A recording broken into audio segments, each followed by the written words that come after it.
Hello, नमस्कार। मैं L के एजुबोर्ड चैनल में आप सभी का स्वागत करता हूं। हम पढ़ रहे थे आधुनिक भारत का इतिहास, क्षेत्रीय शक्तियों का उदय। आधुनिक भारत के इतिहास में हम पढ़ रहे थे क्षेत्रीय शक्तियों का उदय, और क्षेत्रीय शक्तियों के उदय में हमने अभी तक क्या क्या पढ़ा था वो आपको थोड़ा बता देता हूँ। जैसे हमने अभी तक सबसे पहले देखा था हैदराबाद, उसके बाद देखा था अवध, और अवध के बाद देखा था, एक सेकंड, अवध के बाद हमने देखा था राजपूताना, और राजपूताना के बाद देखा था हमने रोहिलखंड, फर्रुखाबाद। इस तरह हमने क्षेत्रीय शक्तियों का उदय पढ़ा था। आज हमारा जो टॉपिक चल रहा है बंगाल चल रहा है। बंगाल की स्पेशल 7वें नंबर की क्लास चल रही है। बंगाल थोड़ा बड़ा था इसलिए हमने बाद में लिया। अभी इसके बाद मैसूर और मराठा पढ़ेंगे। तत्पश्चात हम औपनिवेशिक शासन का विस्तार देखेंगे। ठीक है, ये तो अभी क्षेत्रीय शक्तियों के उदय के साथ साथ वहां पर स्थापना हो रही है औपनिवेशिक शासन की। अब क्या है, उसके साथ साथ हम विस्तार देखेंगे बाद में। ठीक है, तो आज हमारे बंगाल की 7वीं क्लास है, तो शुरू करते हैं बंगाल की 7वीं क्लास।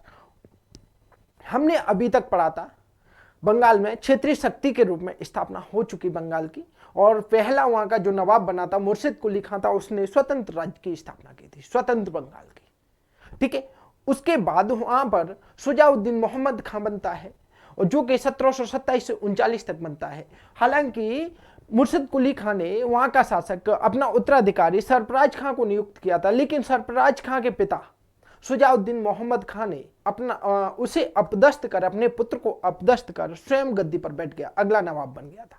जब 1739 में सुजाउद्दीन मोहम्मद खां की मृत्यु हो जाती है, फिर सरफराज खान नवाब बना था। सरफराज खान 39 से 40 तक बैठा, और अलीवर्दी खान ने उसे घिरिया के युद्ध में पराजित कर स्वयं नवाब बन जाता है। अलीवर्दी खान के बाद बना सिराजुद्दौला 1756 में। सिराजुद्दौला के समय प्लासी का युद्ध हुआ था। प्लासी का युद्ध हमने अच्छे से पढ़ लिया। अब प्लासी के युद्ध 1757 में 2 जुलाई 1757 को सिराजुद्दौला की मृत्यु हो जाती है, और अगला नवाब बना था मीर जाफर। कौन बना? मीर जाफर। मीर जाफर बना। उसके बाद 1760 तक, अक्टूबर 1760 तक मीर जाफर नवाब रहता है, और मीर जाफर को पुनः गद्दी से हटाकर मीर कासिम को नवाब बना दिया। मीर कासिम नवाब बनता है तो उसने प्लासी के युद्ध, बक्सर का युद्ध लड़ा अंग्रेजों के साथ। कब? 22 अक्टूबर 1757 को, 1764 को। कब लड़ा था? 22 अक्टूबर 1764 को युद्ध लड़ा था। ठीक है ना? तो 22 अक्टूबर 1764 को युद्ध लड़ा, और वो पराजित हो जाता है त्रिगुट। फिर उसके बाद मीर कासिम को गद्दी से हटा दिया जाता है, पुनः मीर जाफर को बन जाता, मीर जाफर गद्दी पर बैठ गया। अब युद्ध हो गया था, युद्ध तक हमने पढ़ लिया था। कब? 22 अक्टूबर 1764 को बक्सर का युद्ध हो गया था, बैटल ऑफ बक्सर, वो हमने पढ़ लिया था। अगली जो क्लास है, आगे की जो क्लास थी, अब हेडिंग रहेगी हमारा कि युद्ध के बाद क्या, युद्ध के बाद क्या। तो हेडिंग डालो आप। हेडिंग है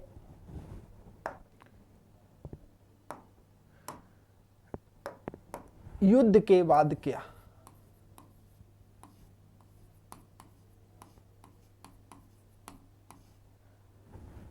ठीक है, युद्ध के बाद क्या, ये हमारी हेडिंग है। दिख रहा है ना? ठीक, आगे बढ़े, कंटिन्यू। चलो, 5 फरवरी 1765 को, माफ कीजिए, 5 फरवरी 1765 को मीर जाफर की मृत्यु हो जाती। क्या हुआ था? बक्सर का युद्ध हुआ, और बक्सर के युद्ध के बाद मीर कासिम तो गद्दी से हटा दिया, पुनः मीर जाफर को गद्दी पर बैठाया।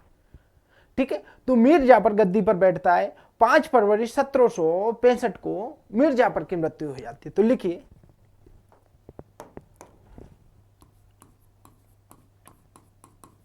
5 फरवरी 1765 को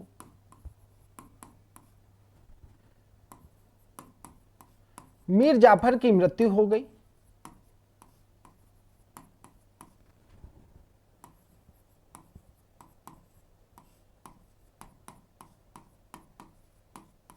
किसकी मृत्यु हो गई? मीर जाफर की मृत्यु हो गई। कब हो गई थी? 5 फरवरी 1765 को। ठीक, तत्पश्चात कलकत्ता परिषद ने तत्पश्चात कलकत्ता परिषद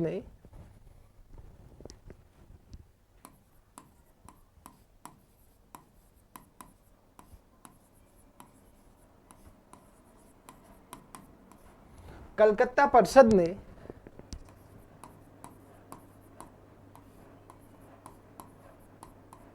नजमुद्दौला को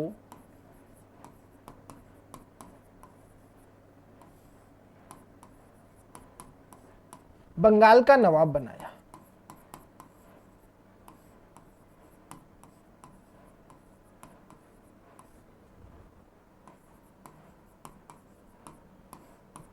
ठीक है ना, किसको? नजमुद्दौला को बंगाल का नवाब बनाया था। अगला पॉइंट लिख, 20 फरवरी 1765 को नजमुद्दौला से कंपनी विभिन्न सुविधाएं प्राप्त कर लेती है। कब? 20 फरवरी को। अगला पॉइंट लिखिए, 20 फरवरी 1765 को कंपनी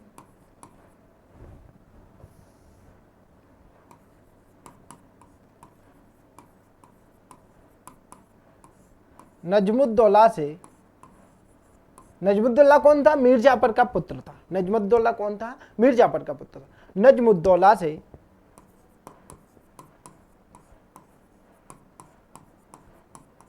विभिन्न सुविधाएं प्राप्त करती है।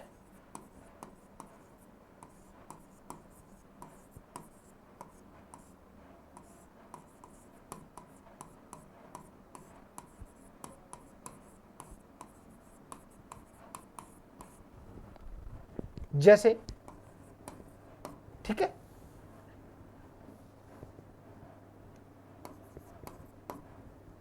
जैसे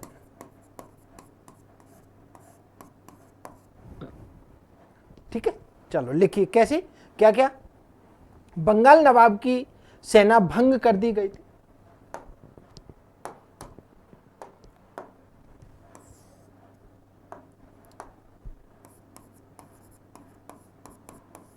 बंगाल नवाब की सेना भंग कर दी गई।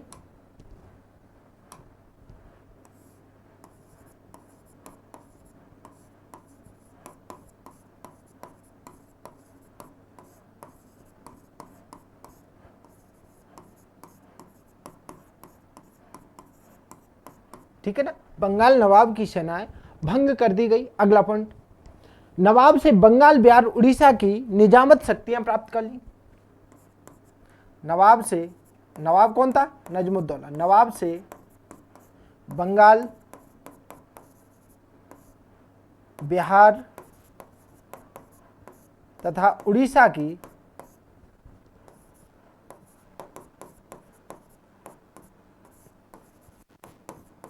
निजामत शक्तियां, निजामत बोले तो प्रशासनिक, ठीक है, बंगाल, बिहार, उड़ीसा से की निजामत शक्तियां, निजामत बोले तो प्रशासनिक शक्तियां अपने हाथ में ले ली।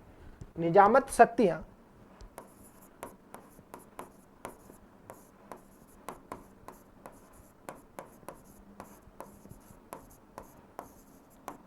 कर ली। किसने? कंपनी ने। किससे ली थी? नजमुद्दौला से। अगला पॉइंट लिखिए। अब देखो कब ले रहे थे? 20 फरवरी 1765 की बात है। किससे ले रहे हैं? नजमुद्दौला से। बंगाल, बिहार, उड़ीसा की निजामत मतलब प्रशासनिक शक्तियां अपने हैंडओवर कर रही थी। कौन कर रही थी? कंपनी। किससे कर रही? नजमुद्दौला से कर रही। अब इसके बदले नवाब को 53 लाख रुपए वार्षिक देगा। कौन देगी? कंपनी देगी। कितने देगी? 53 लाख रुपए। तो लिखिए, प्राप्त कर ली तथा इसके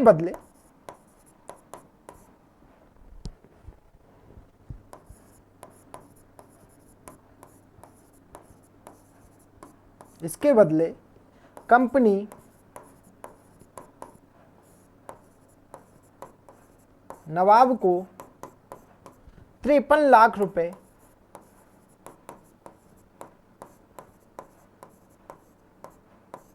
वार्षिक देगी।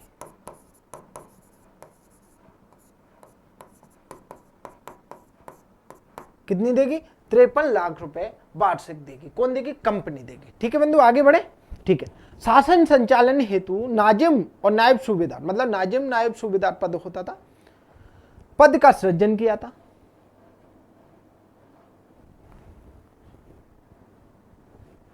लिखिए।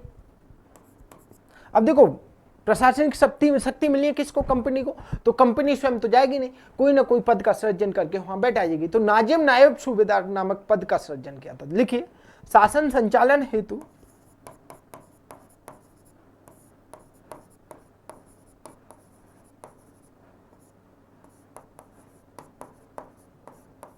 कंपनी ने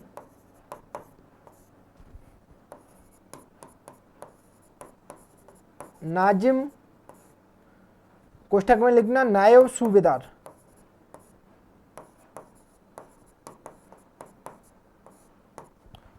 पद का सृजन किया।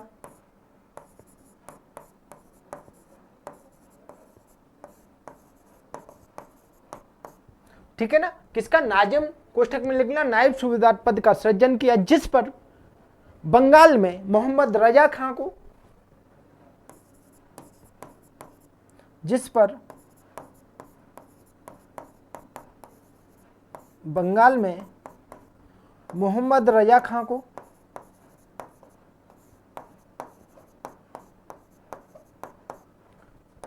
तथा बिहार में सिताब राय, राजा सिताब राय को नियुक्त किया। बिहार में राजा सिताब राय को नियुक्त किया।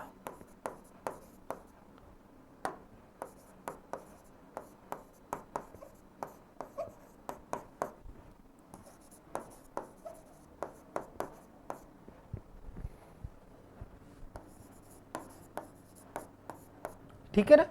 बिहार में किसको नियुक्त किया? राजा सिताब राय को। बंगाल में मोहम्मद रजा खां को नियुक्त किया। अगला पॉइंट लिखिए, अगला पॉइंट लिखिए। कंपनी बिना अनुमति के, मतलब कंपनी की बिना अनुमति के नवाब इनको हटा नहीं सकता है। तो लिखिए अगला पॉइंट।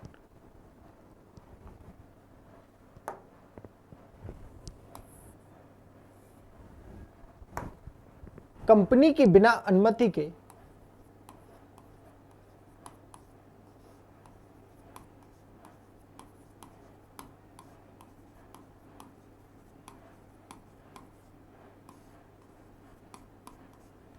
नवाब इनको हटा नहीं सकता।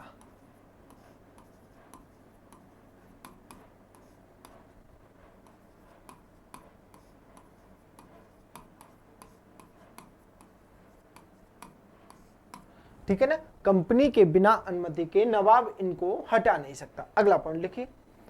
मई 1765 में, अब ये तो हो गई क्या, जो सुविधाएं प्राप्त कर ली, किससे? नजमुद्दौला से। ठीक है ना? किसने प्राप्त कर ली थी?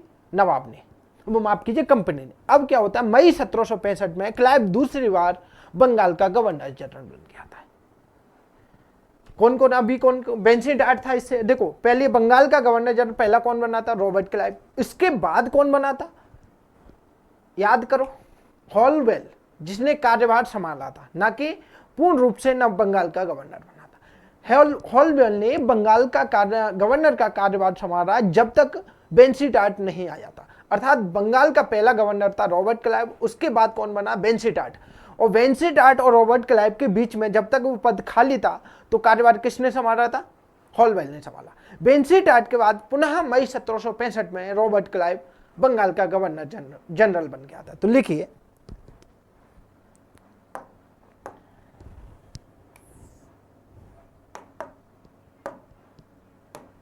मई 1765 में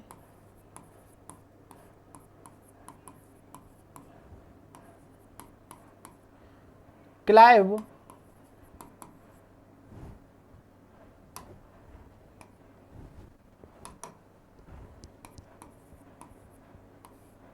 बंगाल का पुनः गवर्नर जनरल गवर्नर बनकर आता है।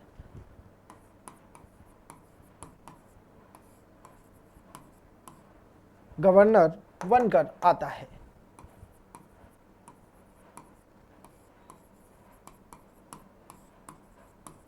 ठीक है ना? कब आया? मई 1765 में। कौन आया? रॉबर्ट क्लाइव पुनः गवर्नर बनकर आया था। अगला पॉइंट लिखिए। जिसका मुख्य उद्देश्य था नवीन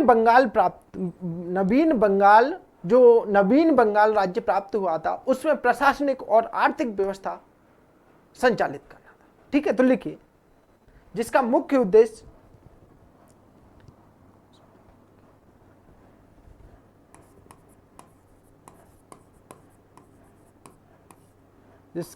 उद्देश्य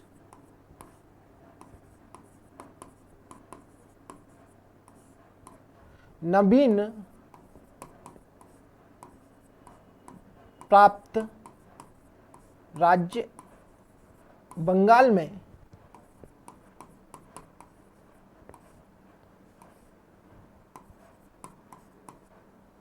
निजामत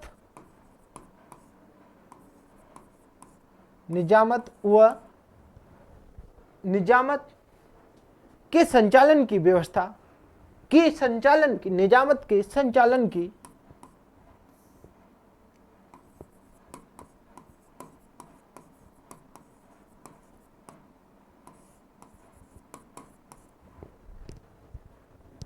नवीन व्यवस्था का सृजन करना, नवीन व्यवस्था का सृजन करना। ठीक, जिसका मुख्य उद्देश्य था क्या था कि जो बंगाल प्राप्त नवीन मतलब नया बंगाल प्राप्त उन्होंने प्राप्त किया है बंगाल प्रांत। ठीक है, तो उसमें जो निजामत की शक्तियां हैं ना, उसको कैसे संचालित करना है, उसे संचालित करने की नवीन व्यवस्था का सृजन करना था। किसका? क्लाइव का। ठीक है, अगला पॉइंट लिखिए। क्लाइव ने अगस्त 1765 में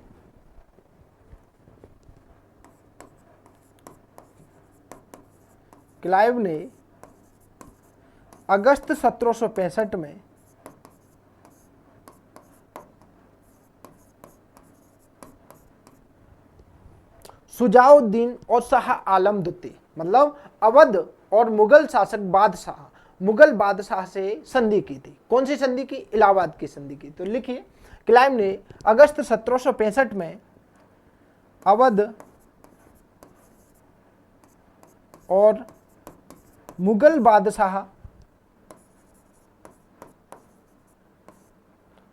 बादशाह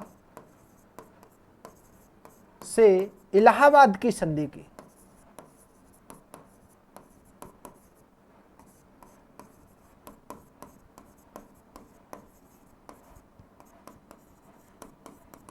ठीक है ना? कौन सी संधि की? इलाहाबाद की संधि की थी। कब की? 1765 में। कब की? अगस्त 1765 में। तो दो संधि होती है। पहली संधि जो होती है 12 अगस्त 1765 को होती है और ये संधि की जाती है मुगल बादशाह के साथ की जाती है। मुगल बादशाह कौन था? शाह आलम द्वितीय था। तो अपन ने हेडिंग डालनी है इलाहाबाद की प्रथम संधि कब होती है? 12 अगस्त 1765। दूसरी संधि होती है इलाहाबाद की 16 अगस्त 1765 को, जो अवध के नवाब शुजाउद्दीन के साथ होती है। ठीक है, तो आगे लिखे, हेडिंग डाल लो इलाहाबाद की प्रथम संधि।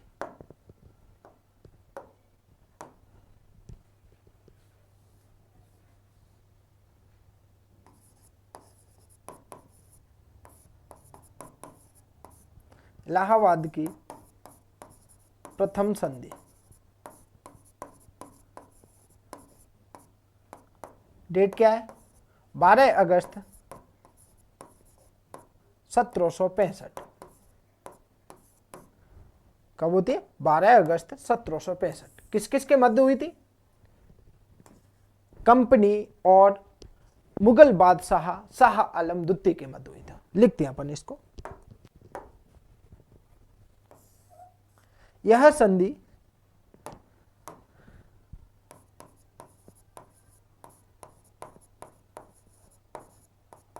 रॉबर्ट क्लाइव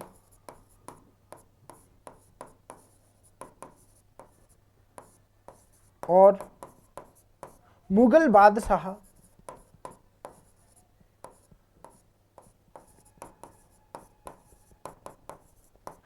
शाह आलम द्वितीय के मध्य हुई।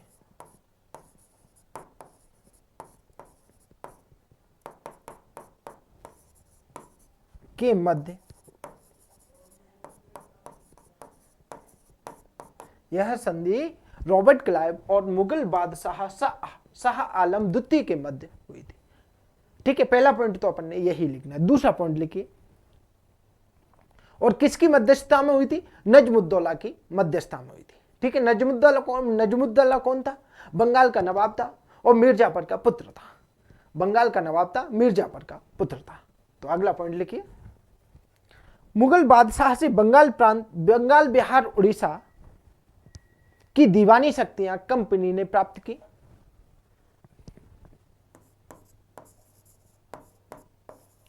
मुगल बादशाह से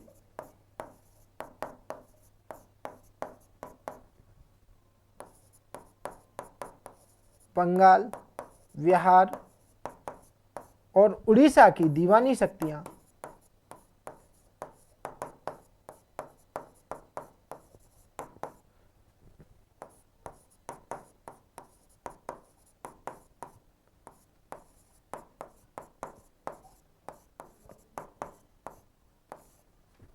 प्राप्त की। समझे? निजामत शक्तियां कब ले ली? 20 फरवरी 1765 को नजमुद्दौला से गद्दी पे बैठा उसी समय। अब क्या दीवानी शक्तियां और ले ली साथ साथ में। दीवानी शक्तियां मतलब प्रशासनिक, एडमिनिस्ट्रेशन और फाइनेंशियल दोनों पावर इनके पास आ गई थी। किसके पास? कंपनी के पास। तो बंगाल, बिहार, उड़ीसा की दीवानी शक्तियां प्राप्त की, जिसके बदले कंपनी शाह आलम द्वितीय को 26 लाख रुपए वार्षिक देगी।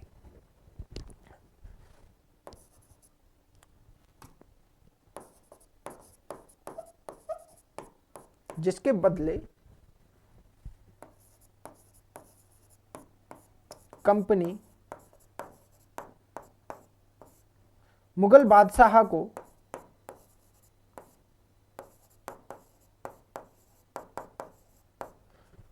26 लाख रुपए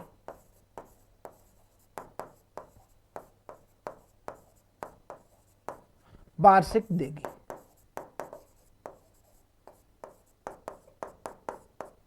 ठीक है ना?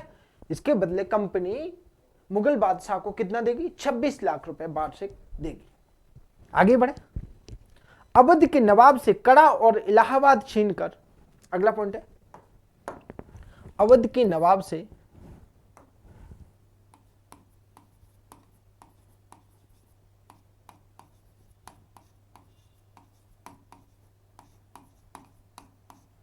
कड़ा व इलाहाबाद छीनकर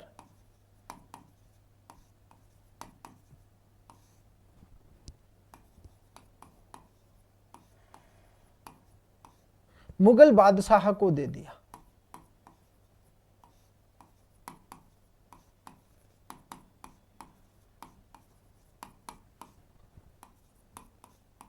किसको दे दिया?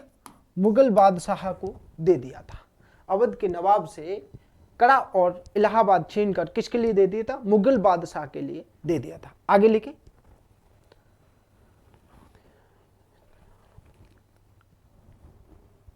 अब जिसके बदले शाह आलम द्वितीय मतलब मुगल बादशाह उत्तरी सरकार वाला क्षेत्र किसको देगा? कंपनी को देगा। तो लिखिए, जिसके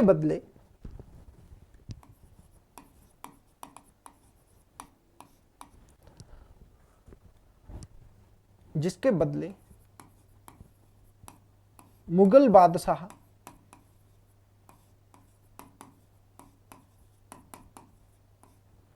उत्तरी सरकार वाला क्षेत्र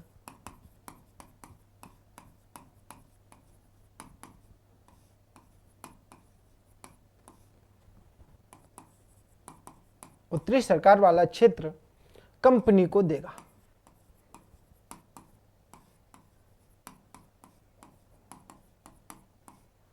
ठीक, समझ में आया? इलाहाबाद की संधि किसके साथ हो गई? मुगल बादशाह के साथ होगी। पहली संधि मुगल बादशाह के साथ होती है। बोले सर याद कैसे रखना है? ये दोनों में कंफ्यूजन हो जाता है कि पहली किसके साथ हुई, दूसरी किसके साथ हुई। तो बड़ा कौन है भाई? मुगल बादशाह, मतलब केंद्रीय सत्ता में प्रमुख कौन बैठा था? मुगल बादशाह शाह आलम द्वितीय बैठा था। और अवध तो एक प्रांत था, अवध तो एक प्रांत है ना, तो अवध का शासक था शुजाउद्दीन। तो सीधी सी बात है कि बड़े के साथ पहले की गई है 12 अगस्त 1765 को और छोटे के साथ दूसरी की गई है 16 अगस्त 1765 को।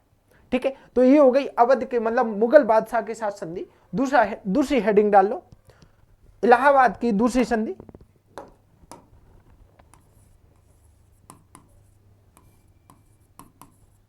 इलाहाबाद की दूसरी संधि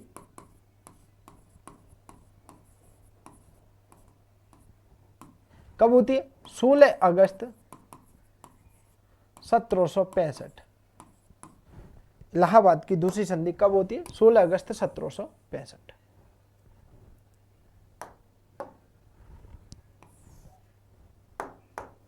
ठीक है।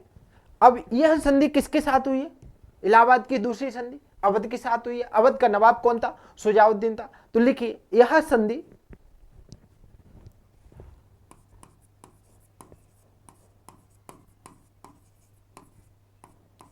संधि कंपनी और, माफ कीजिए ऐसा लिखिए, रॉबर्ट क्लाइव और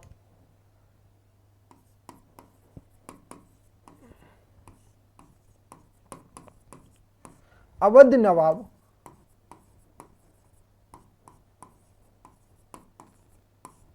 शुजाउद्दीन के साथ हुई थी। शुजाउद्दीन के साथ हुई थी।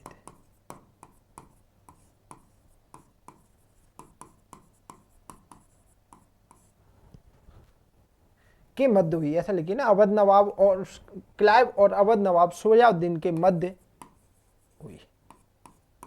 कब होती है? 16 अगस्त 1765 को होती है।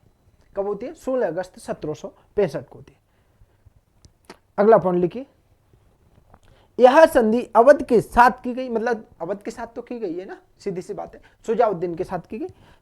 क्लाइव अवध का पूर्ण विलय ना करके एक सहायक राज्य के रूप में स्वीकार करता है। कौन करता है? Robert Clive. ठीक है, तो लिखिए इस संधि के तहत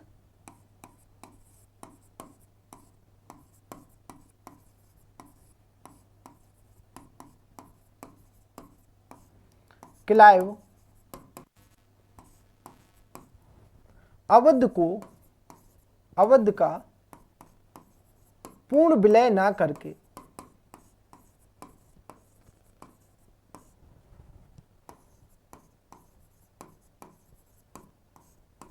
का पूर्ण विलय ना करके एक सहायक राज्य के रूप में स्वीकार करता है।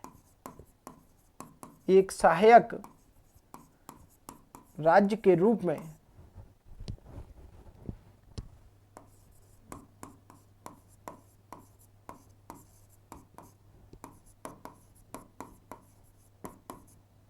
स्वीकार करता है।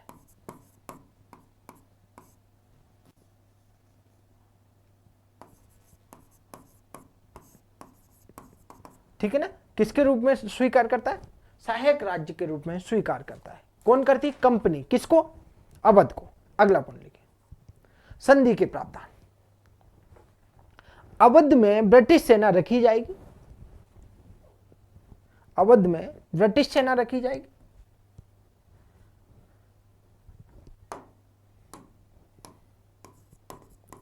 संधि के प्रावधान। और भाई सहायक राज्य के रूप में क्यों स्वीकार किया है? पहले बात तो इसका कारण भी है। कारण ये है कि भाई अंग्रेज मराठा और अफगानों से स्वयं को बचाना चाह रहे थे, इसको बीच में करके। किसको? अवध को बीच में रखकर। ठीक है, इसीलिए तो इसे बफर स्टेट बोला गया था।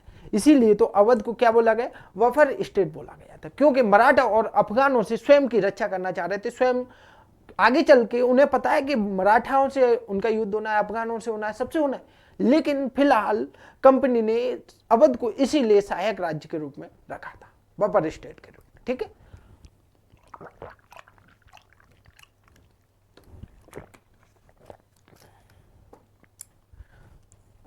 पहला पॉइंट लिखिए,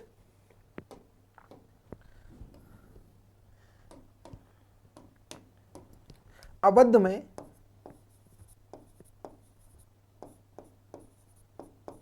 ब्रिटिश सेना रखी जाएगी।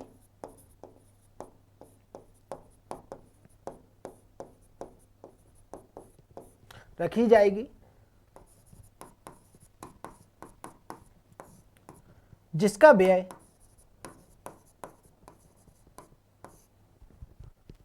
व्यय या खर्चा नवाब देगा। कौन देगा? नवाब। कहां का नवाब? अवध का नवाब। ठीक है, अगला पॉइंट लिखिए, अवध में कंपनी निशुल्क व्यापार करेगी।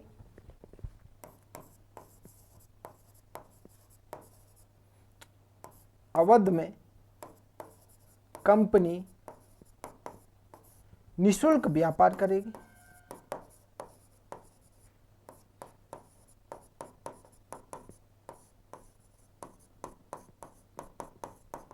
ठीक है, अगला पॉइंट लिखिए। आवश्यकता पड़ने पर नवाब कंपनी की आवश्यकता पड़ने पर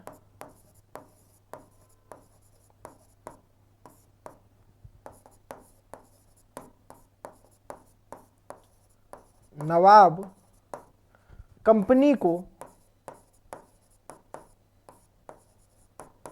आर्थिक व सैन्य सहायता करेगा। आर्थिक व सैन्य सहायता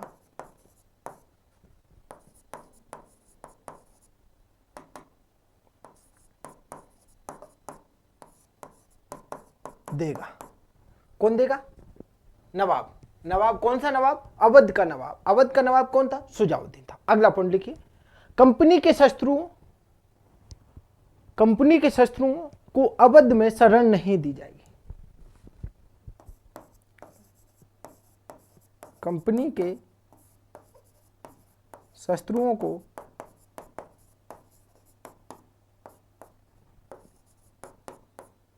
अवध में शरण नहीं दी जाएगी।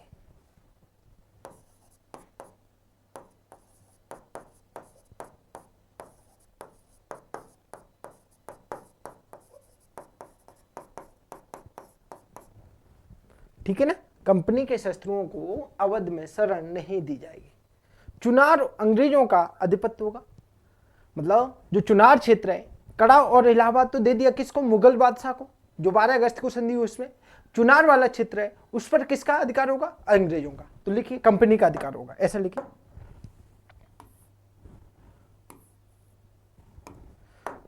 चुनार क्षेत्र पर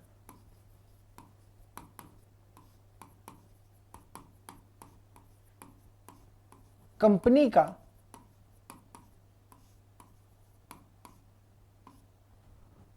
अधिकार होगा। कंपनी का अधिकार होगा। चुनार क्षेत्र पर किसका अधिकार होगा? कंपनी का अधिकार होगा।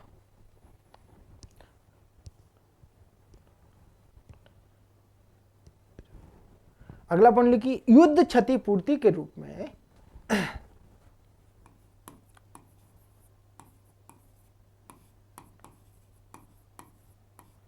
युद्ध क्षतिपूर्ति के रूप में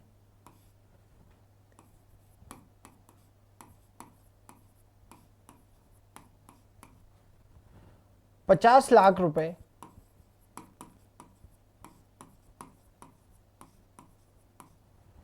नवाब कंपनी को देगा।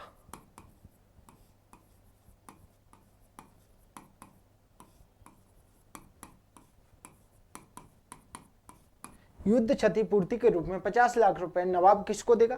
कंपनी को देगा। ठीक है, इस तरह की संधि आती है। अब देखो अंग्रेज कितने चालू है कि 50 लाख रुपए ले ली युद्ध क्षतिपूर्ति के रूप में, और 26 लाख रुपए वार्षिक देंगे किसके रूप में? बंगाल, बिहार, उड़ीसा की दीवानी शक्तियां प्राप्त करने के। मतलब 50 लाख देकर 26 लाख ले ली, 26 लाख देकर 50 लाख प्राप्त कर लिए। किसने? कंपनी ने, क्लाइव ने।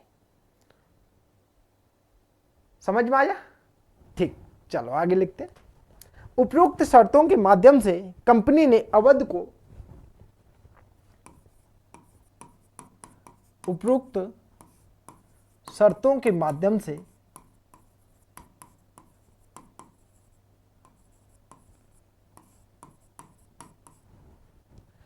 कंपनी ने अवध को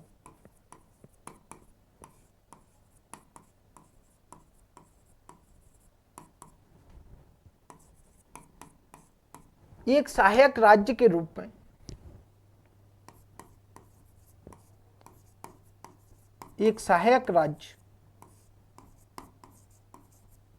कौन कौन सी शर्तें? ये इतनी सारी शर्तें बताई, और सहायक राज्य के रूप में मध्यवर्ती राज्य बनाया।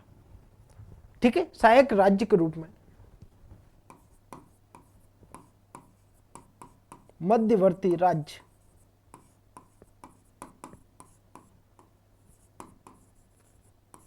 बनाया।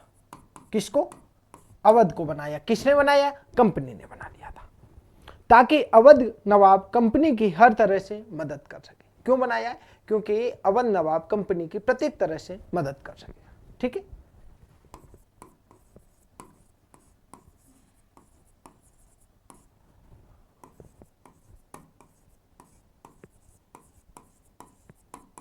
कंपनी की हर तरह से मदद कर सके।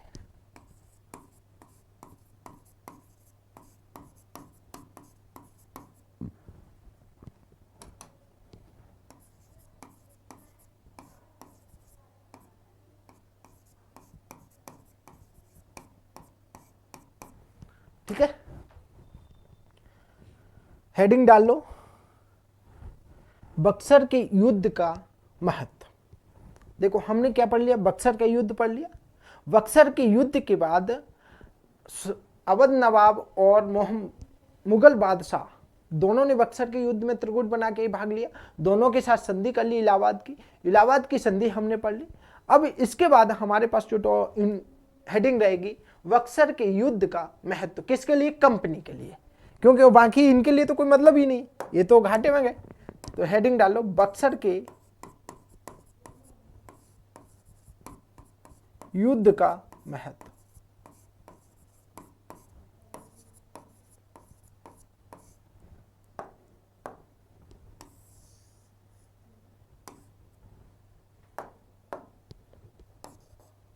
लिखिए पहला पॉइंट, कंपनी में आर्थिक और राजनीतिक मामलों पर कंपनी ने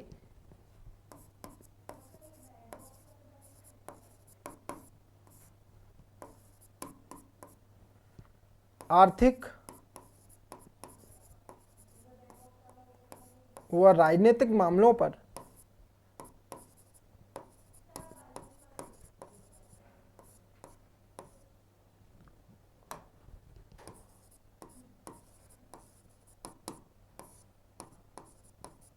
पूर्ण नियंत्रण पाया।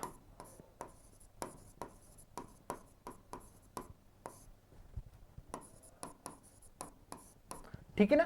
कंपनी ने बंगाल, बिहार, उड़ीसा में आर्थिक और राजनीतिक मामलों पर पूर्ण नियंत्रण पाया।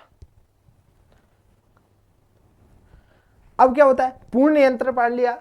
बंगाल में नियामक शक्तियां, प्रशासनिक शक्तियां, नियामक को क्या बोलते हैं? प्रशासनिक, एडमिनिस्ट्रेशन। ठीक है, और दीवानी शक्तियां, दोनों शक्तियां मिल गई। तो फिर क्या किया था? रॉबर्ट क्लाइव ने, कंपनी ने बंगाल में द्वैध शासन लागू किया था।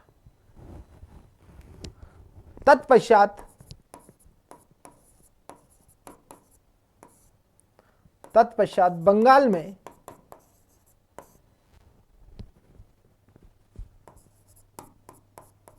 दोहरा शासन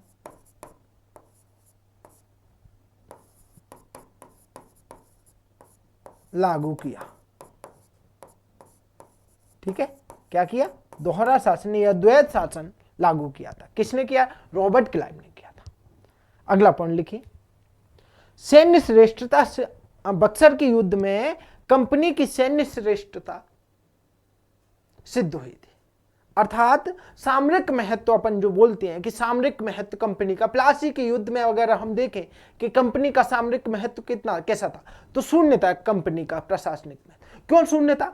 क्योंकि वो सैन्य श्रेष्ठता की अपेक्षा छल कपट से जीता गया युद्ध था। कौन सा? प्लासी का युद्ध। लेकिन बक्सर के युद्ध में इनका सामरिक महत्व सामने आ गया था, अर्थात सैन्य श्रेष्ठता सिद्ध हो गई थी। तो लिखिए, क्योंकि बक्सर के युद्ध में मात्र 7072 सैनिकों ने 40,000 सैनिकों को पराजित कर दिया था।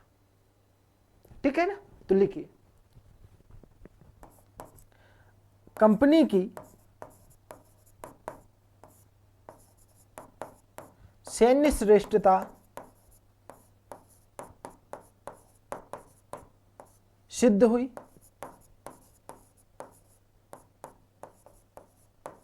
कंपनी की सैन्य श्रेष्ठता सिद्ध हुई थी। अगला पॉइंट लिखिए, बंगाल में कठपुतली नवाब, अवध का नवाब साहेब। ठीक है ना? लिखिए, बंगाल में नजमुद्दौला कैसा हो गया? कठपुतली था। बंगाल में कठपुतली नवाब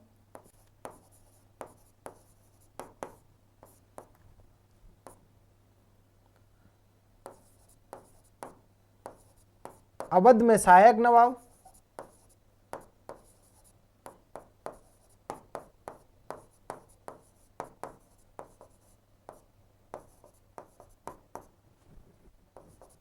तथा दिल्ली के शासक को अपने अधीन किया, तथा दिल्ली के मुगल शासक, ऐसा लिखिए, तथा मुगल शासक को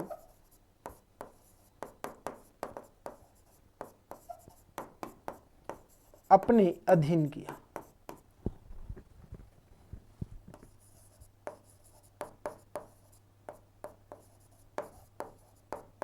ठीक है ना, तथा मुगल शासक को अपने अधीन किया था। किसने किया था? कंपनी ने। अगला पॉइंट लिखिए, इलाहाबाद के आने से दिल्ली का रास्ता कंपनी के लिए खुल गया। इलाहाबाद के आने से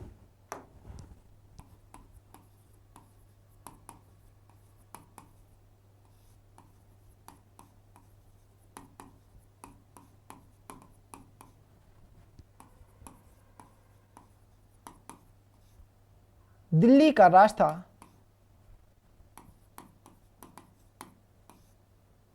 कंपनी के लिए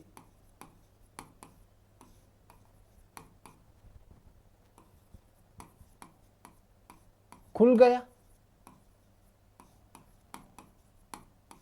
ठीक है ना, जब इलाहाबाद अंग्रेजों के अधीन, इलाहाबाद हालांकि किसके लिए दिया था? मुगल बादशाह के लिए, और मुगल बादशाह किसके अधीन हो गया था? अंग्रेजों के अधीन।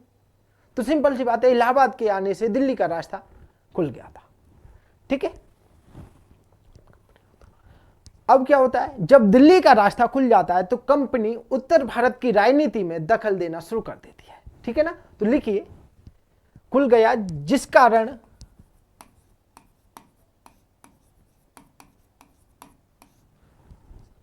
कंपनी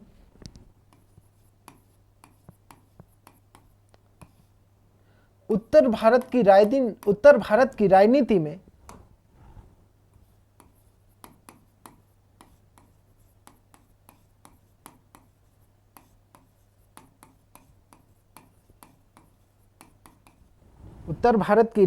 में सक्रिय हो गई थी।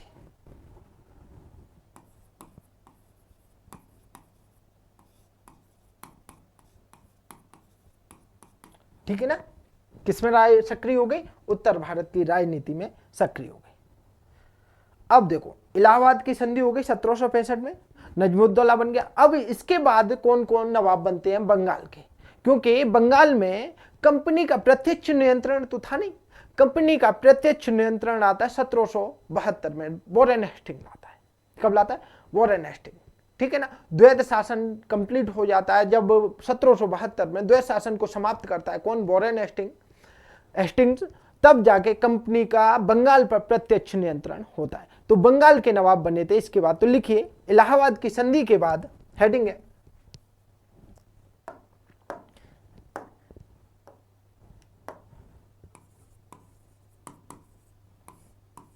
इलाहाबाद की संधि के बाद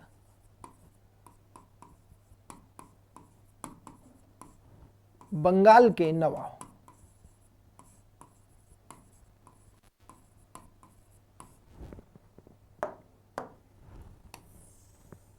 ठीक है ना, कहां के नवाब? बंगाल के। तो अब देखो, बंगाल के नवाबों को एक बार रिकॉल करा देता हूं आपको। पहले ये लिख लेते हैं, दोनों नवाब, दो और बनते हैं, जैसे नजमुद्दौला, उसके बाद फिर बनता है अपना सैफुद्दौला। ठीक है, नजमुद्दौला और सैफुद्दौला, और फिर बनता है मुबारकुद्दौला। तो अपन लिखते हैं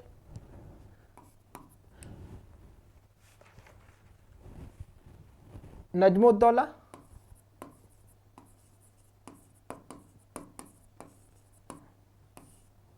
कब से कब तक? 1765 से 66 तक बना था। फिर उसके बाद बना है सैफुद्दौला। क्या नाम था? सैफुद्दौला।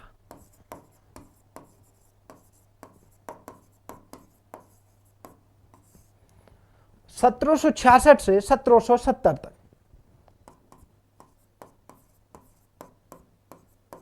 70 तक। ठीक है ना, इसके बाद बना मुबारकुद्दौला। उद्दौला।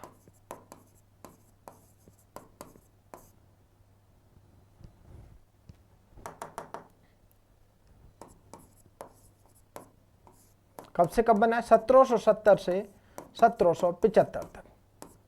ठीक है, इस तरह से बंगाल के नवाब बने थे।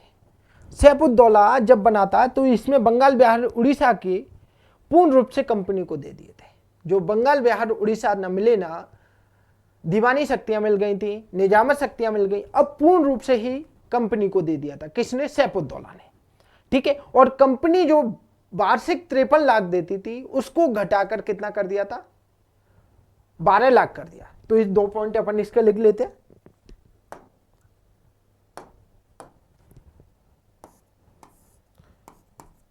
इसने बंगाल, बिहार और उड़ीसा को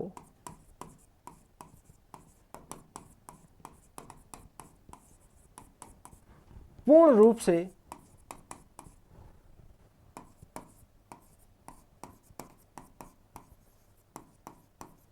अंग्रेजों को दे दिया। ठीक है, अगला पॉइंट इसमें लिखिए, अगला पॉइंट लिखिए। कंपनी ने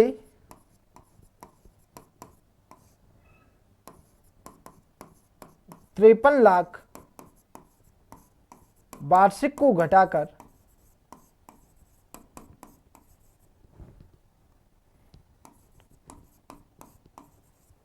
12 लाख कर दिया।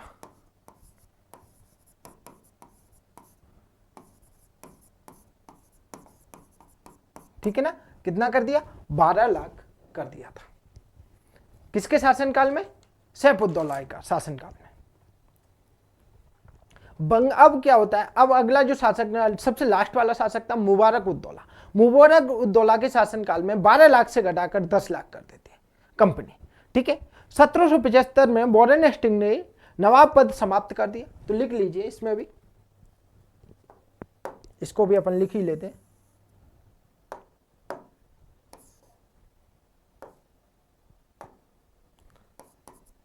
1775 में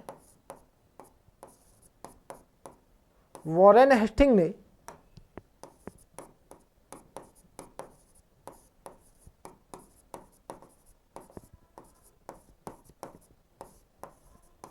नवाब पद समाप्त कर दिया।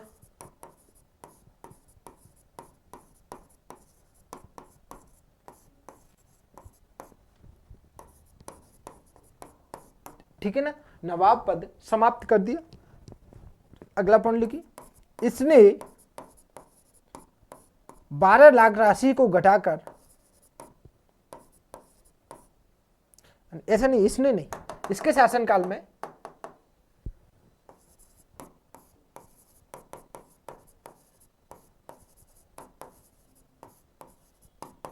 12 लाख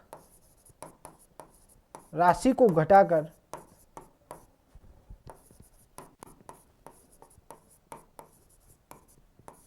10 लाख कर दिया।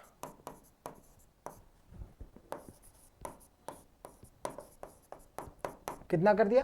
10 लाख कर दिया। इस प्रकार बंगाल में औपनिवेशिक शासन की स्थापना हो जाती है। तो लिख लीजिए इसको,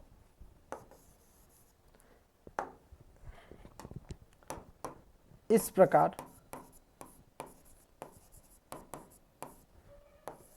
बंगाल में औपनिवेशिक शासन की